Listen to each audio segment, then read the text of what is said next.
नमस्कार। कम बोलना कैसे सीखें? कम बोलना कोई बीमारी नहीं है, कम बोलना कोई शर्म की बात नहीं है। ध्यान रख लेना, जो शांत रहता है, जो बिल्कुल कम बोलता है ना, वह सबसे खतरनाक इंसान होता है। उसका दिमाग सबसे पावरफुल होता है। लेकिन अब बात यह आती है कि कम कैसे बोला जाए। बहुत से लोगों की ज्यादा बोलने की आदत होती है, ये करते वो करते, फलाना ढीकना, चटर पटर करते रहते हैं। लेकिन आखिर अपने आप को कंट्रोल कैसे करें?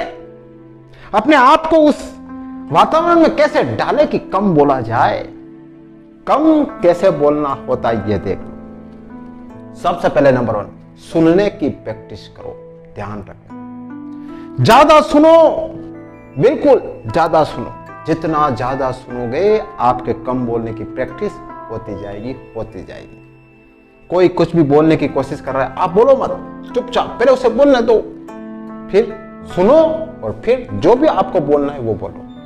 पहले सुनने की प्रैक्टिस करो, फिर कम बोलना ऑटोमेटिक आपके पास आ जाएगा। सेकंड, जब भी आप बोल रहे हो उससे पहले 3 या 5 सेकंड रुक जाना। कुछ भी बोलने से पहले अपने आप से पूछना कि क्या मैं जो बोलने जा रहा हूं जो वाकई जरूरी है, वाकई इंपॉर्टेंट है और वाकई मेरी बात की कोई जरूरत है यहां पर बोलना, ये सोचना।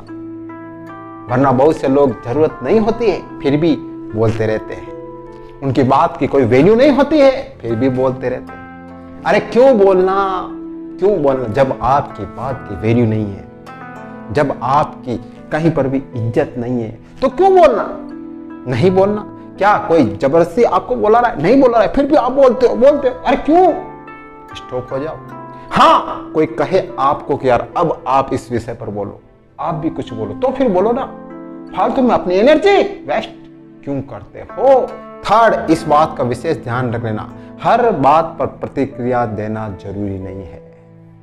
आप 10 लोगों के बीच में बैठे हो, छोटी मोटी बातें चल रही है, आप हर बात पर अपनी बात रख रहे हो, हर बात पर। अरे जरूरी है क्या? सोचो, जरूरी है हर बात पर बोलना? नहीं है, मत बोलो। बहुत से लोग क्या करते हैं, किसी विषय पर टॉपिक पर बात हो रही होती है, उनको उस टॉपिक पर नॉलेज नहीं होता है, फिर भी बोल जाते हैं। अरे क्यों? जब आपको किसी विषय पर नॉलेज नहीं है, जब आप उस विषय पर आपको पकड़ नहीं है, आप बोलोगे, आपकी बात की वैल्यू नहीं रहेगी, आपको दरकिनार कर दिया जाएगा, तो फिर क्यों बोलना? हर बात पर प्रतिक्रिया नहीं देनी है, बिल्कुल चुप रहना। और ऐसे बात में विशेष कर चुप रहना, जिस टॉपिक पर आपको नॉलेज नहीं है वहां पर बिल्कुल चुप रहना, चुपचाप सुन लेना। अगर आप बोले और गलत बोल लिए, हर कुछ बोल लिए, तो फजीहत किसकी होगी? आपकी होगी। मजाक किसकी उड़ेगी? आपकी उड़ेगी। तो ऐसी जगह क्यों बोलना जहां हमारी वैल्यू नहीं है, जहां हमें उस विषय पर नॉलेज नहीं है? क्यों बोलना?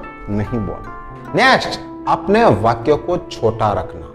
इस बात का विशेष ध्यान रख लेना। आपको किसी विषय पर बोलने को कहा गया और 10 मिनट के लिए बोलने को कहा गया, आप आधा घंटा बोल लिए, पौन घंटा बोल लिए। अरे क्या कर रहे हो यार? 10 मिनट आपको बोलने के लिए कहा है तो आप 7 मिनट बोलो, 6 मिनट बोलो। फालतू के अटम सटम मत बोलो। कम बोलो, सटीक बोलो और समय बाउंड बोलो, बिल्कुल। और इतना बोलकर चुप हो जाओ, बिल्कुल, मैं तो ये बात कह रहा हूं, इतना बोलकर चुप हो जाओ कि लोग कहे कि नहीं सर आप और बोलो, आप अच्छा बोल रहे हो, आपको बोलना चाहिए। वरना आप बकर करोगे, हर कुछ बोलोगे, जो पता नहीं वो भी बोलोगे, तो लोग कहेंगे भाई चुप हो जा, फजीहत हो जाएगी आपकी। तो हमेशा अपने वाक्यों को, अपने शब्दों को छोटा रखना, कम शब्दों में, बिल्कुल कम शब्दों में सारा सार उड़ेल देना, ध्यान रखना। नेक्स्ट एंड लास्ट, अपने शब्दों की कीमत पहचानना। बिल्कुल इंपॉर्टेंट बात कर रहा हूं। ज्यादा बोलोगे तो आपके शब्द बेकार चले जाएंगे। सबसे पहले नॉलेज बढ़ाना और अपने आप को ऐसा परफेक्ट बनाना कि एक एक शब्द, आपका एक एक शब्द करोड़ों के बराबर हो। ध्यान रख लेना, जो नॉलेज वाला व्यक्ति होता है ना, वो बहुत कम बोलता है, बिल्कुल कम बोलता है। उसे पता है कि मेरे एक एक शब्द की कीमत है। उसे पता है कि मेरे अंदर बहुत सारा नॉलेज है, मैं जितना बोलूंगा लोगों को फायदा होगा, तो लोग मेरा फायदा उठाएंगे। बिल्कुल कम बोलता है। पता है एडवोकेट होते हैं, वो फालतू की राय नहीं देते, फालतू के चटर पटर नहीं करते, वो पॉइंट टू पॉइंट बात करते हैं। और आप कभी देख लेना, बड़े बड़े जो एडवोकेट्स होते हैं उनको ऑफिस में जाना, वहां पर लिख रखा होता है कि अगर आप कोई भी राय मांगोगे ना, उस राय के भी 1000 रुपए होते हैं, सिर्फ एक राय मांगने के। तो ये क्या होता है? Knowledge. Knowledge is the power. तो उतना ही बोलना जितनी आपके बोलने की जरूरत